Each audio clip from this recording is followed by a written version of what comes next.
I'm losing it, you're losing it, Canada's losing it. What are we losing? A cohesive sense of national identity. Let's chat.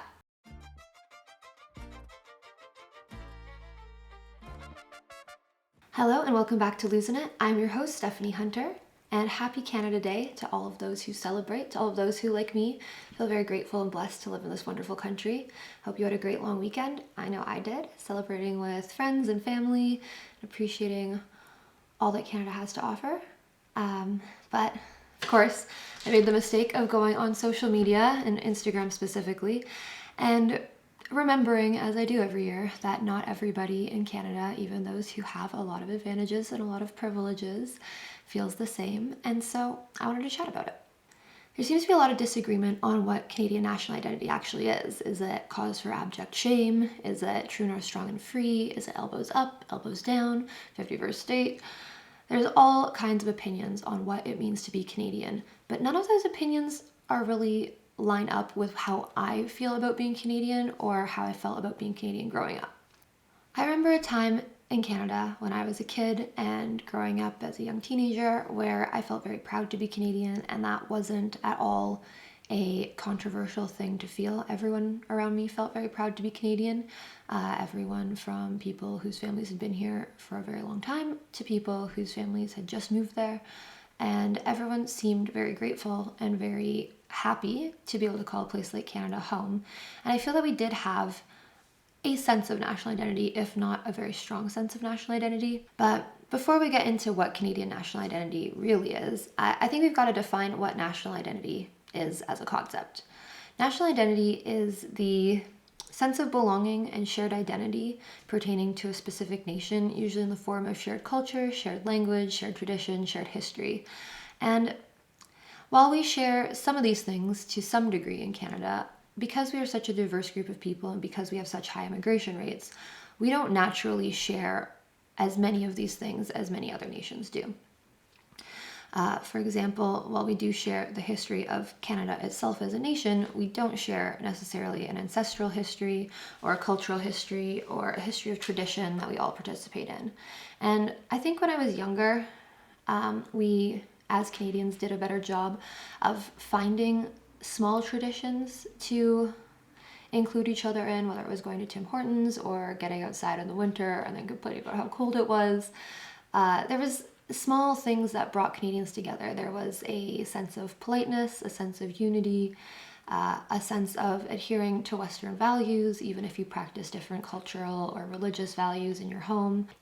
And over the last 10 years, I've just seen a degradation of Canadian values. I've seen a hyperfixation on the alleged wrongdoings in the past of Canada's history. And I'll grant you that some of those things are really dark periods in Canadian history, and I don't mean to gloss over and say that Canada's been perfect. It certainly hasn't, but I don't think that Canada has been any worse than any other country, and I honestly do not understand the need for self-loathing and self-flagellation that Canadians have about their national identity.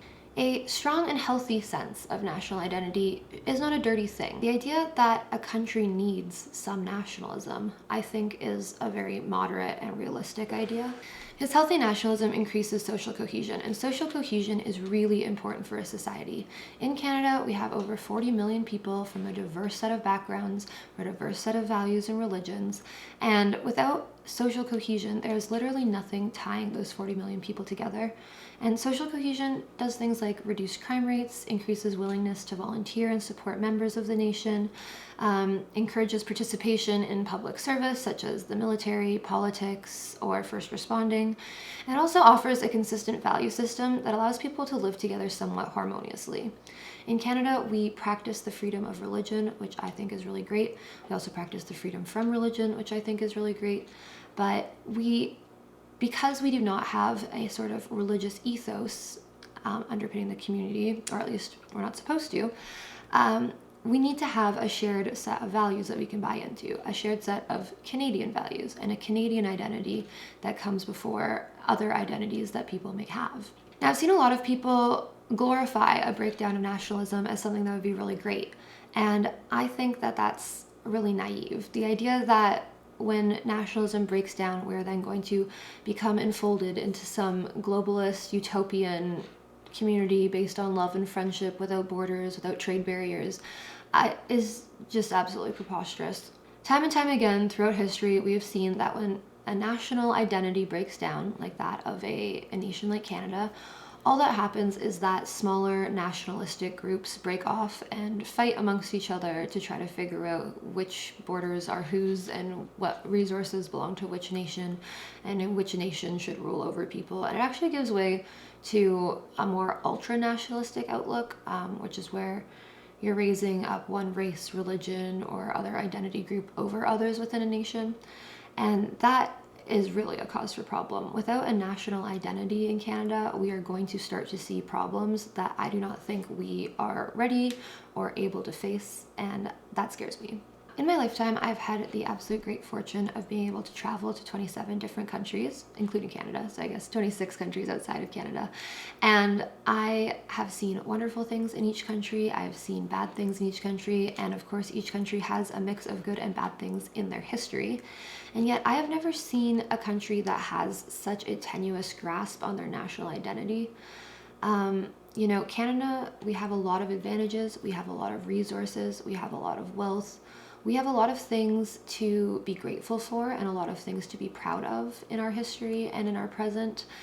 And I have seen people who have a lot less opportunity, a lot less advantages, perhaps live in a country that I don't think is as wonderful as Canada, and they still feel very proud to come from those countries, and they still feel very involved in their country and that they want to make a difference in their country and create a better future for themselves and the next generation of their country.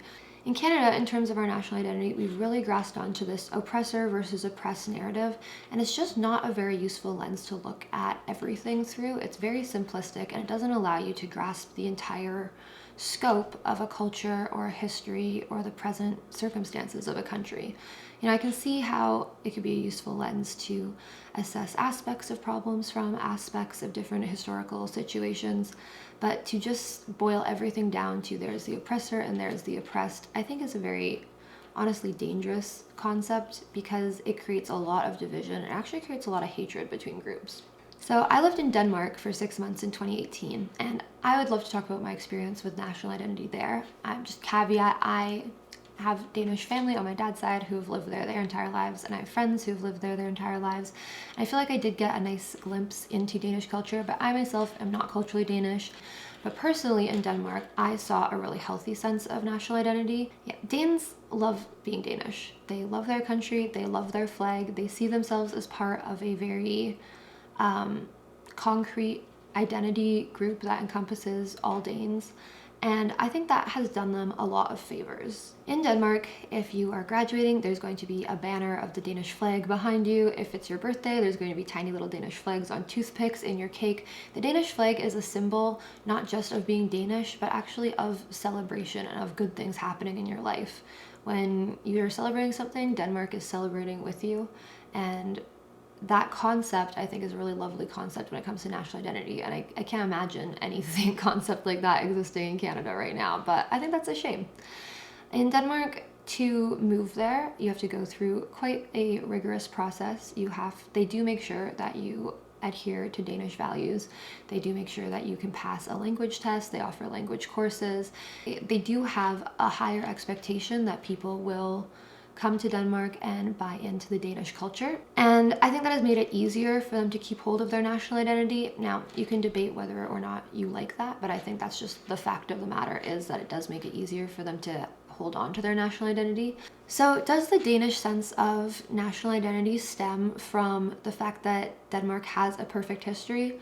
No. It doesn't. The Danes in their far-off past were Vikings with a history of colonialism and war crimes, basically. The focus of Danes is not to look at the bad things in Denmark's past or the complicated things in Denmark's past, but to look at what they have achieved in the present, to look at how proud they are to be in a country that is doing so well, and it does them a lot of favors. Denmark also does not fit the bill of a lot of people here who say that nationalist sentiment is some sort of far-right propaganda.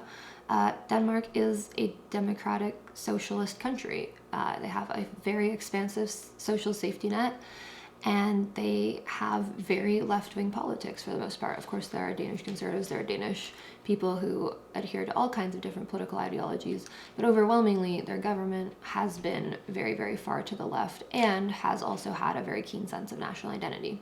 I think that we do need to pull together and decide what our Canadian national identity is. I think that in trying to have our cake and eat it too, in that we don't want to have a national identity, we want to be very ashamed of our past, and yet we want everything to continue on being rosy and being a great country to live in with good economics and decent justice systems and good infrastructure is just not going to work. I also look to countries like Germany and like England, who have let in mass unchecked immigration in the name of globalism, and it has not gone well. They have not been able to conserve a very cohesive national identity, and they are starting to see a lot of social problems arise, especially problems with crime and terrorism. And so I think it's important to remember why we have a national identity and why it is important, and why, even though we might not be a perfect country, we are definitely a country worth preserving. If you're interested in looking into some of the things that have gone really well in Canada, I would recommend checking out the 1867 Project. It is a book that is a collection of essays written by Canadian experts on a variety of different areas of Canadian culture and history, with a real focus on things that have gone well, but also a focus on truth and nuance and being honest about the historical context of certain things that have happened in Canadian history and why maybe Canadian history isn't all bad. So with that, I'm going to leave you for today, but thank you so much for tuning in. I hope that if you found this worthwhile, you will subscribe or maybe share it with a friend, toss us a like. If you have an opinion you'd like to share in the comments, please do so. I encourage it, but also please keep it respectful. We are Canadians, for goodness sake. And if you have a longer form opinion you'd like to share, or you have a story that you might think would be of interest, or you might like to share anonymously on the channel, you can send that to stephislosinit@gmail.com. It's Losin It without the G. I'm going to put that in the description box below. And thank you so much again for tuning in, and I'll see you next week.